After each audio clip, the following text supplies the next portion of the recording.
Hello to the chicos and the chicas. Shout out to all of you for watching this video when the Summer Olympics is on, and so most people are glued to the telly instead of YouTube. So shout out once again for watching me, and shout out to Tanya Sachdev, who happens to be actually an Olympic Games commentator at the moment. For I think an online channel, but nonetheless it's a really epic achievement, and yeah, I'm very happy for Tanya that now she's spreading her wings and commenting on something altogether different. For us today on the menu is going to be a attacking pattern slash a sacrifice pattern that I have very long been wanting to talk about, and recently I played a game that featured this idea, and so I thought that I would combine it with some classics as well. On the board right now, as you can see, is Tal Karpov. However, I must add to it, for historical accuracy's sake, that this was a blitz game. But boy, was it a fun blitz game, and Misha played in a true Tal style. So we are entering this funny Karo Kampanovic story with the hanging pawns, which of course is the bread and butter of both players, because Karpov really likes to defend these positions. So I don't even know if defending is the right term, but to play these middle games, try to neutralize White's initiative and steer toward an endgame. And of course, Star can't wait to prove that the initiative can't be neutralized. And so, in this position, we immediately arrive to our topic. And the most important thing that I want to tell you, which is not something that you would hear from me very often, and that this exchange sacrifice is so commonplace, so frequently played, so well understood by most chess players, that nowadays any player would do this without a second hesitation on quite low levels too. Like 2000 rated players, 1800 rated players would actually go for this. And I encourage you to do the same. It is incredibly rare that this sacrifice doesn't,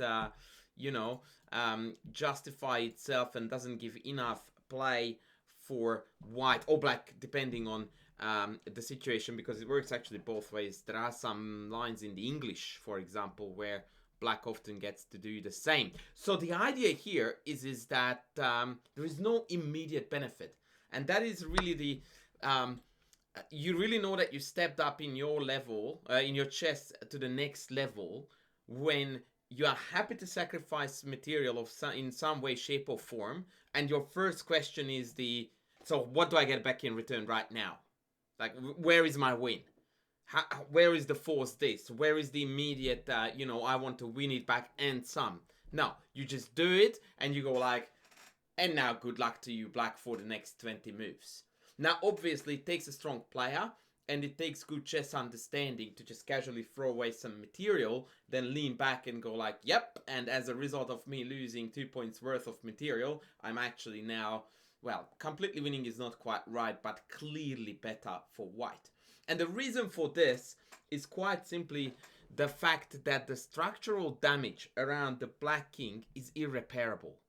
The double E pawns are more of a hindrance than any use. E6 in particular very weak, and the double pawn setup here is really unfortunate for Black. So for example, if in this position Black didn't have the E7 pawn, and please disregard the fact that then the queen would hang, this position would be a heap easier to defend, because then E6 would be defensible, and as a result of that, Black wouldn't die on this diagonal, which almost always happens in these types of stories.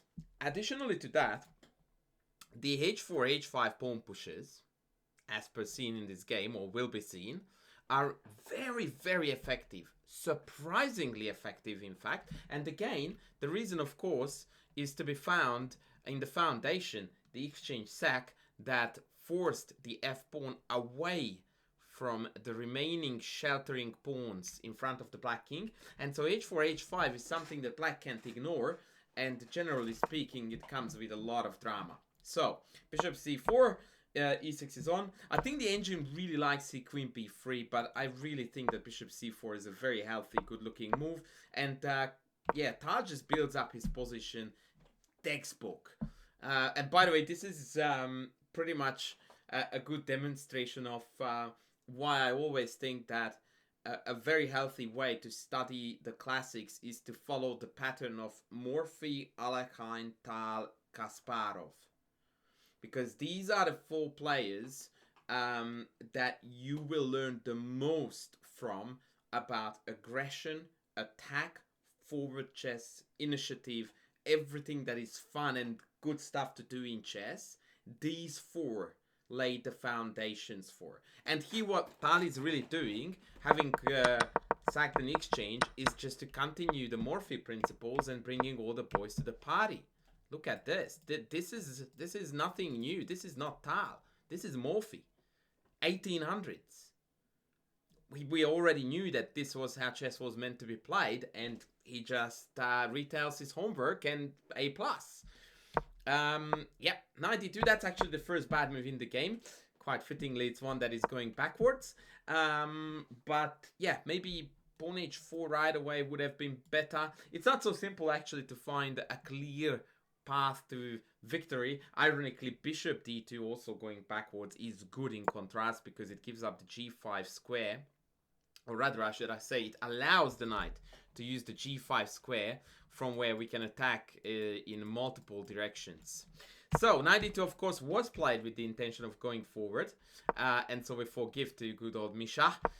King h8, 94, beautifully attacking. Like, oh man, this is... And by the way, what happened between now and since the exchange sack is the testament to how ridiculously good this exchange sack is. You could say, but white has accomplished nothing. And as in nothing tangible, like we still haven't recovered the material, there's no mate and so on. But that's exactly the point, guys. That you just get to build, enjoy the positional benefits, and in the interim, black is struggling. In fact, we have done a lot. We optimized almost all of our pieces, was black was just shifting to and fro, and there is absolutely nothing of value to speak of. And now the attack is incoming.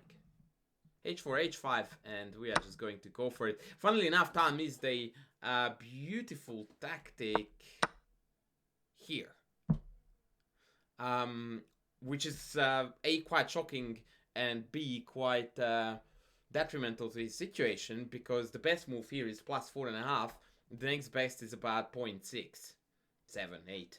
So he played queen h5, but knight f6. Oh, hello, knight f6. That is looking a bit sexier. Of course, ef queen e8 is made. Bishop f6 is also going to be soon made. They have to take, and then we take the rook with check. And of course, the main idea is that now I can just take h7, and there is no recapture because queen h5 is a mate in 2. Now, once again, queen h5 is still clearly better for white, but now it should be significantly harder to prove the advantage. Tal goes on to win spectacularly, but yeah, I think this line is actually not quite sound.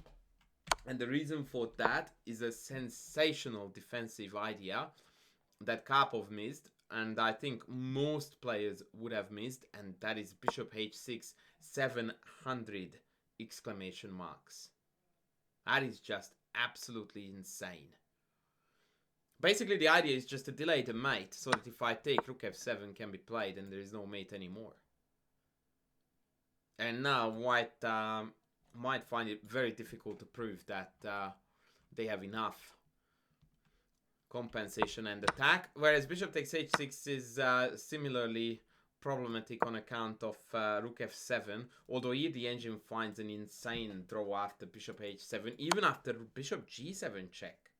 Wow, rook takes check, rook back, and queen h5, and there is this perpetual business. Ha! Wow. Yeah. What a game. But unfortunately for Karpov, he missed that one. Played h6, and after bishop takes h6, now mate is coming. King g8, bishop takes, rook f2, and now it's mate in 3. King here, check, king back, and you can pick your favorite checkmate. Yeah, so you saw basically the skeleton of the game is best described as rook e6 exchange sack, followed by a marvelously casual yet really appealing build-up phase where white played how many moves? Bishop c4, queen e2, rook e1, knight d2, knight e4, bishop b3, and then h4. So the 7th move after the sack was the first really aggressive, clear intention of I'm coming after you, I want to checkmate you. Now that is really, really aesthetically pleasing, and once again it's a testament to how effective and fun this exchange sack is. So let's have a look at what I managed to come up with. Similar story, this was also Karakampanov, and it was a trendy line with this early a6, which is actually quite an annoying variation to play against. Luckily my opponent didn't quite know what was going on, because the whole idea here is to not to drop back but to play bishop e6, creating this very obnoxious threat of taking c3, and the bishop hangs. But luckily for me, they played knight b6, which is significantly worse. And now I quite like white's position here, because now we have a lot of dynamic potential. Knight a5, I pulled the bishop back, the engine will tell you to castle. And allow this and just enjoy the fact that this is a royal backrank fest, and that this is gonna be a real toughie to survive. Yeah, you will need to find moves here like bishop g5, which is not so obvious, with the idea that bishop e7 gets captured and the knight hangs, and if f6 then d5. Yeah, that's where that's your proof that chess is not meant to be easy, right? Fg, and then you take on e6, and yeah, this should be Carnage City, but yeah, that's an idea and a half. Anyway, I decided to pull back, mostly because I was lazy. And I just casually finished my development like you meant to. And you already see that bishop e6 is on the cards, and then I can't wait to pull the trigger, right? Like I kind of set the scene for that. And as I was playing the game, I was thinking exactly that. But one, I cannot force my opponent to go to e6, and it would be hope chess for me to play a pass like h3. By the way, best move according to the engine. Hoping that they would play bishop e6 and then take. And so instead, I played what I thought was the most logical move in the position, which was knight e5. Put your pieces in the center, says coach. And I preach what I do what I preach? Yeah, that sounds about right. Now, my plan against f6 was some level of Carnage City on g6. I wasn't quite sure if this would hold enough water, but I was going to give it a go anyway with fg and then maybe queen h5. This looks like a really fun position to play. The king is extremely exposed and all of my pieces are flooding in. It's a fair bit of material investment, but it's a fair bit of fun too. Anyway, so my opponent instead played bishop e6. And I was like, oh, dang it, man. Like, you were meant to go there early or whatever. And as I was thinking about that, I went like, hang on a tick. Can I improve this idea by throwing in knight g6 first and then taking e6 still? And as soon as it occurred to me, I just knew that no matter what I will find in my calculations, I will not be able to resist this, and I will go for it. And I did. Oh no, I didn't. Spoiler alert, I'm an idiot. I did it here. Wow. Okay, that was a bit of an anticlimax, but here we are. So now I realized that was on, and we went for it. I think it was already good in the previous move, by the way. So here is the deal. Takes, takes, rook takes, pawn takes. The wreckage is the same, but now we did not exchange a rook. We exchanged a full queen. Sorry, we didn't exchange a sacrifice. Oh boy, this did it, yeah. Okay, so we didn't exchange we didn't sacrifice an exchange. We sacked a full rook. Sack the rook, Levy! Sack the rook. But in return, the king has no shelter at all. And my calculation was that after knight f6, I would go queen h3, threatening to take e6 with check. And if the queen went, let's say random, let's say queen t6, then knight e4. And this is actually a forced win, and I saw it to be one. The idea here is that you want to eliminate the knight on f6. So for argument's sake, I will go here. And the motive that you are going after is, actually no, I need to show it to you like this, is check and bishop h6. And they can't take the bishop because there is mate on f7. And if they play a pass, like, oh, or rather a move that stops queen g7 mate, then comes the main motive. The pin on the bishop with the check means that now I pick off the bishop. Now we are only an exchange down, and the king is completely naked and is exposed to the wrath of all my line on diagonal moving pieces. King d8, queen f6. Yeah, it's Carnage City. So let's go back. So I did play knight g6. I did sacrifice a full rock. I did take on g6. And here the game took a very awkward turn, which is quite regrettable because I would have loved to see how the game would have progressed after knight f6, queen h3. For the record, according to the engine, best it takes when check, king h8, queen check, king back, and now I have a perpetual check for starters, or I can just go check one more time and rook e1. And again, what I really like about this is how casually we are just playing chess with a full rook down. And by the way, rook e1 is threatening to do this. So it's essentially a free move plan, and yet black cannot stop it without some material concessions. I think the engine's favorite line is actually queen d7, bishop takes, and no, takes first and then takes. And yeah, we are looking very happy here with white, but there is still a game to be won for sure. But my opponent, unfortunately or fortunately, fell for something particularly pleasing. They took on c3. And if you would like a challenge, then you should probably pause the video here and try to figure out if you can find a forced mate. If you don't feel for a challenge, I'm going to show you how the forced mate can be achieved in the fastest possible fashion. It is going to be bishop check on f7. Now if the king goes to h8, then we have got a quick checkmate on h5, h6. And if the king goes to f8, as per game, bishop e6 check, bishop f6, and Boden? Is that the Boden mate? I never know the checkmate names. I think it's the Boden's mate that concluded this encounter. So, in summary, folks, whenever you have the opportunity, and for this I'm going to go back to Tal because this is a clearer position, to sack an exchange or e6 or e3, wrecking your opponent's king structure, wrecking the entirety of the light-colored complex, getting the two bishops, it's almost always worth it. I can't recall a single example I have seen where this sack did not pay off or shouldn't have paid off